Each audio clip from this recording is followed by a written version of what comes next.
Let's go. I'm better than ever, they never been better than I. Regarded the hardest and I ain't even reaching my prime. They hate that I'm great and they faking I'm real as they come. So sit back and let me show you how this shit is done.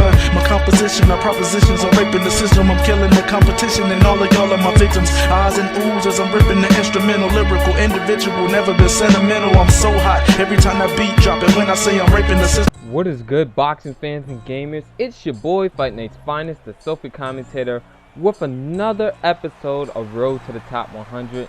James Toney up against Mr. Humble One. This time, if you looked at the last video or the last 3 videos that have come out, you know that we are on a winning streak right now. We are undefeated, and we got 4 wins coming by way of knockout. So we've been on a tear so far in the 7A overall division. I mean, this is where the amateurs are.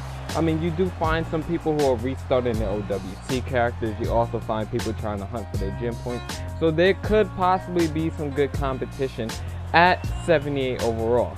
Now my opponent here, Mr. Humble, 1 win. He has 2 total fights, 1 win, 1 loss, and no knockout. So it seems like a guy who either been in 1 match and the guy rage quitted him, or he's been in 1 match and won by decision.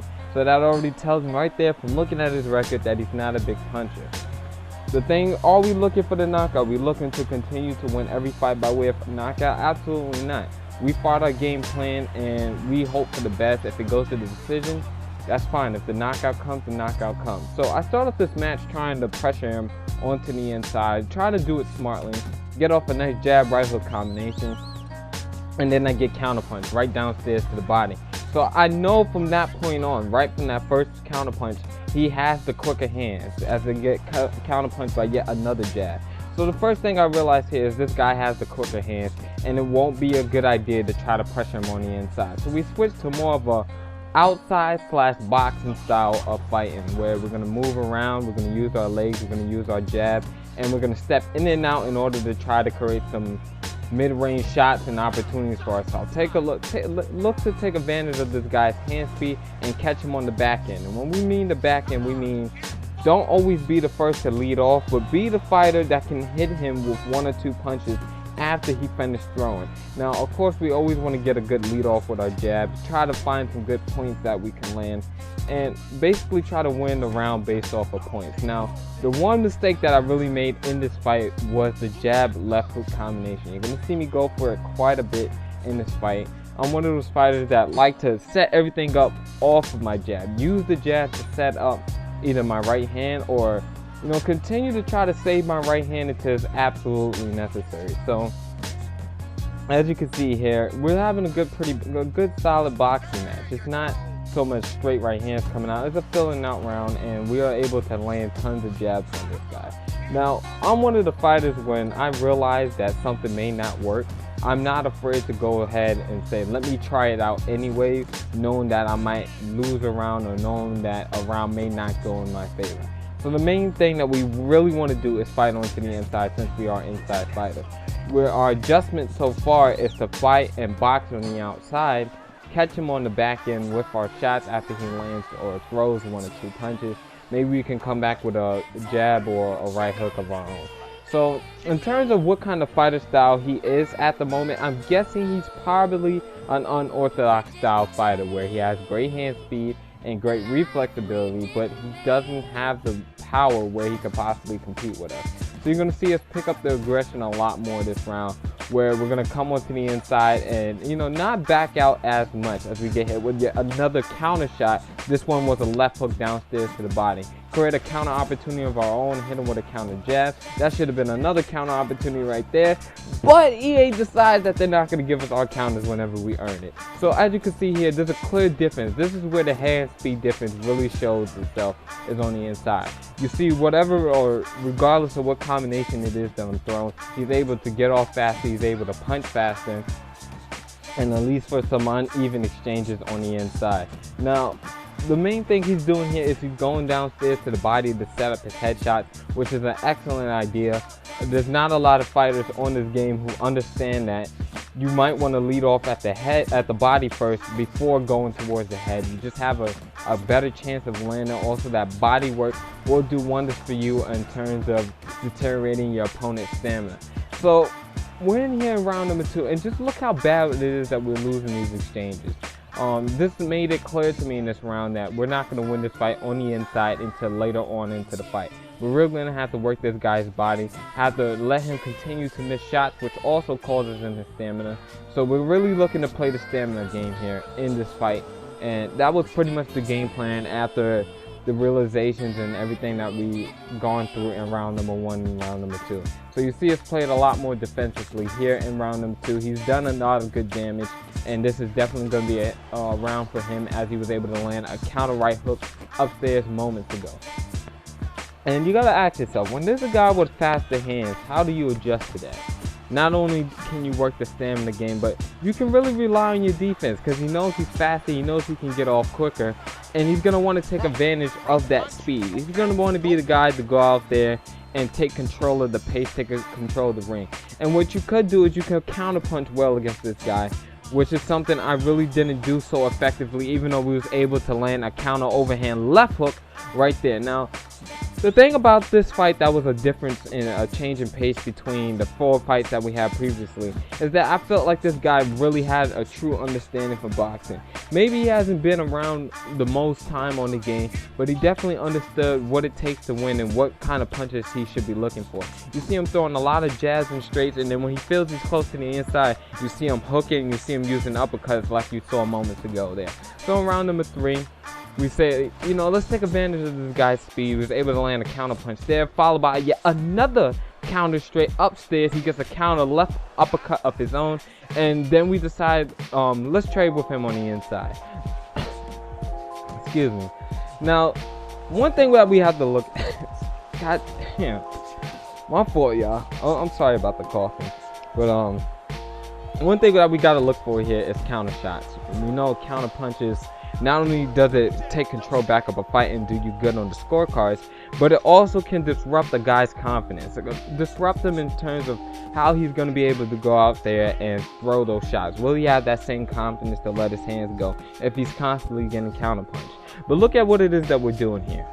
We had a clinch moment ago, and that clinch right there, that defense, look at the difference in work rate. Look how hard he has to work in order to land shots on us and land some type of effective offense compared to us. We're doing a really good job defensively here, standing behind our guard, using our footwork in order to get away from punches. Now, the one thing that we could have done a lot better in this match is circle back to the better side of the ring. Whenever he leads downstairs to the body, it hasn't gone well for us. He's able to land some clean shots to the head after he goes downstairs to the body, and that's one of the weaknesses of the textbook block, is you just don't seem to block body shots very well. Now, in head-to-head, you got fighters like Miguel Cotto and fighters like Winky Wright, who actually do block extremely effective on the inside and block body shots well. But then you have fighters like Bernard Hopkins that don't block that well downstairs to the body, and you know, Danny Jacobs and fighters who are taller don't tend to block well downstairs to the body. So the composition that I have set up with this 5'10", 76-inch reach, I feel gives me a good chance to box effectively from different ranges, whether it's on the outside or whether it's on the inside. You saw moments ago, this fight is really taking a turn for us for the better when we play a lot more defensive. When we don't rely so heavily on offense, even though we're forced here to exchange so that he does not get the better of the exchange and therefore get the outside. You see us really sticking to him closely this round and really letting our hands go. Now, as he's throwing so many punches in these previous rounds, you see that stamina. He doesn't have the same exact speed as he had in rounds number 1 and round number 2. So we was able to test his stamina very well with those exchanges there, play some good defense, let him continue to throw. And that's one way you can really break a guy down. Look at the technique that we put out here. We exchange with him early on. That gives him the confidence to continue to throw punches. We push him off if we feel he's getting too aggressive. This way his offense isn't landed too effectively. Now, the way you do that is you hold the R1 button. You can constantly tap it, and if you hit L2, you can give your opponent a little shove right there, and that will keep him off of you, and it will also give you a good chance of still blocking punches. Even though we played this round a lot more defensively, he's throwing a lot of offense out there, but he's not being effective for what it is that he landed. One thing we could have done better right here, even though we looked for that power shot downstairs and it didn't land, is we could have looked for some more left uppercuts. I felt like the left uppercut in this fight really could have been the Dragon Slayer, as he slips a left uppercut right there, but we was able to land one. So Early on in those rounds, I felt like if we took advantage of maybe a left uppercut combination, like a left uppercut right hook combination, or a left uppercut straight downstairs to the body combination, we would have been a lot more effective early on in this fight. So look how much work he did compared to us, and we won that round just on effective defense, and we got 11% stamina recovery. So we're at 80% stamina recovery right now, which is really good. 80% by round number 5. Especially with no boosts and having an inside fighter, it's pretty good. I mean, I've done better where I was able to stay in the 90 percentile, but like I said, true stamina management is being able to have more stamina than your opponent, and this body work with that counter right hook downstairs to the body will only continue to help us. So now we're getting some more combinations, and we're getting some more counter punches in. And now you're being able to see the difference in our hand speed, being able to compete with his. We're leading off first, and we're doing an effective job of being able to exchange with him on the inside. That hand speed that he had in round number 2 is nowhere near the same as he has it now. You see a lot more of his shots are a lot more sluggish, they're a lot more slow, and that's what happens when you have a huge stamina advantage. I'm figuring at this point he's around that 65 percentile in terms of stamina recovery. And look at where we're leading off these combinations. Downstairs to the body, jab downstairs, straight downstairs, hooks downstairs, and then we go upstairs. And because of that, he keeps his guard down. Somebody please teach this man some defense and get your chin checked by the left uppercut. First knockdown of the fight. Instead of being defensive right there, he became over aggressive. He tried to exchange with us with the bigger and stronger James Toney, and we're able to catch our first knockdown of the fight. Now look at the mechanics of how that fight went. Look at the series from the game plan of how we stepped up from being very defensive, playing defense, let him lead off, counter punch effectively, work downstairs to the body. Look at how that series built up to the point where it's like we're stronger now. We seem like a stronger fighter than he is. We allowed our strength to become our advantage here, and we allowed his confidence to destroy him. Because if you think about it, when you're getting clinched, that's a form of frustration, which is why you see me clinching from time to time. When you're being pushed off and your offense isn't landing effectively, that is also a frustration. So you got to think, not only is he frustrated right now, not only is he losing exchanges that he was winning earlier, he got knocked down on top of it. So you're going to see a much more sloppy fighter as we continue to remain calm, stay cool, use our footwork, watch him miss and slice the air, and then come back with effective combinations of our own. So this fight is definitely taking a turn for the better, and that's how you guys want to fight when you're in OWC. I feel like boxing and working the outside from time to time is really the most effective strategy you can use in order to rank up and go through the overalls. This way you can get good experience and you don't take as much damage. So if you look carefully in between rounds right there, I believe this is round number 6, we got 75% stamina. So we lost 5% from where we were previous round, but you can't take it all with you, and it was a knockdown round. The thing I don't understand about this game is you seem to get a higher stamina recovery when you get knocked down instead of when you cause a knockdown. Your stamina recovery doesn't seem to be as efficient. Look at the setup here. Look at his work downstairs to the body. He sits on the ropes instead of trying to move, and right there if we sidestep and hit him with like an uppercut or a hook, that definitely would have been a knockdown. We definitely looking to set up on the inside now. Now that we got that knockdown, we're feeling confident. Now that we're winning these exchanges and we have the hand speed to compete with this guy, now we can start working the style, which is what we do best, which is our ability to fight on the inside. That's the combinations that we seem to look for. You've seen us hit that signature combination right there. Power straight downstairs. Try to sidestep and hit him with an uppercut to see if we can get a counter in order to cause a knockdown. But at this point, look how slow he's punching. He has no ability to compete with us right now. Better stamina management, better game plan, and a gut-wrenching power straight downstairs to the body in order to cause our second knockdown for the fight. So this is the type of game plan you guys need to work and think about whenever it is that you're fighting. Take your advantages, take your experience, do what it is that you know how to do best, and be able to adapt and adjust to what it is that your opponents do.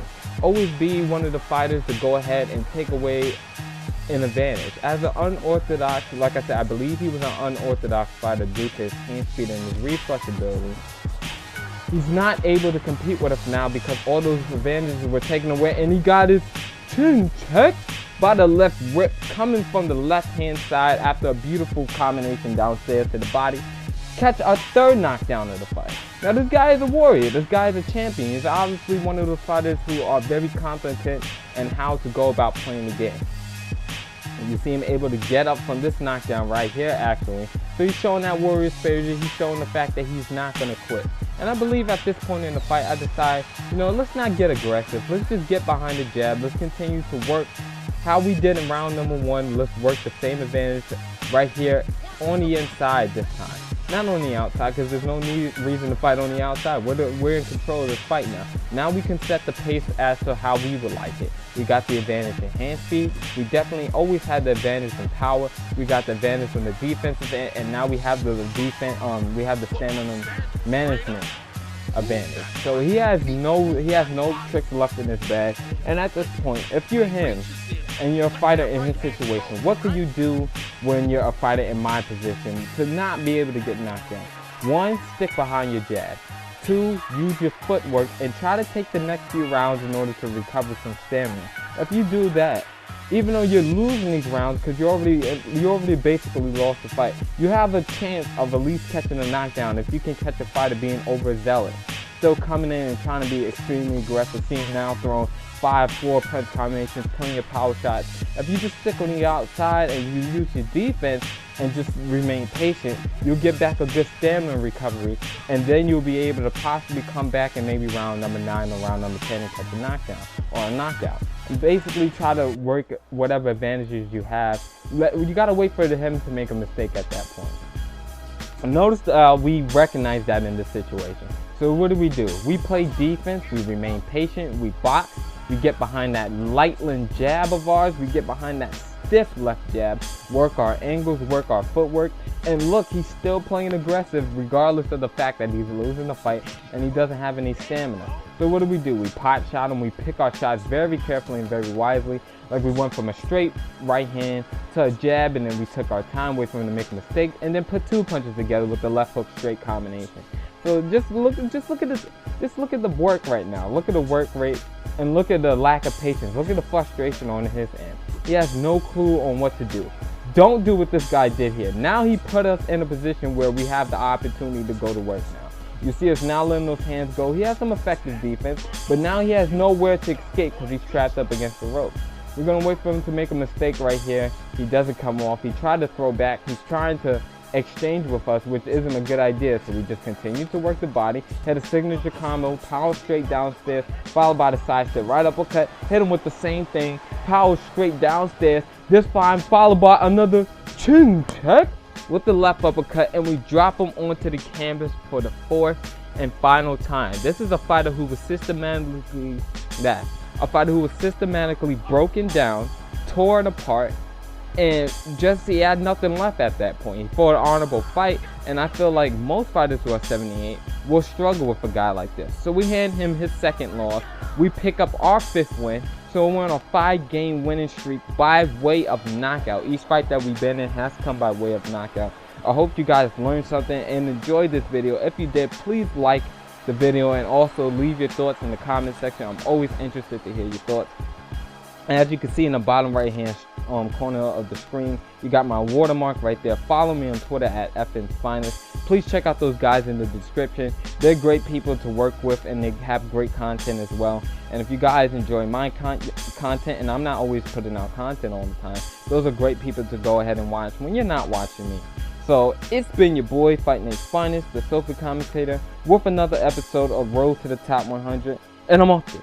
Peace.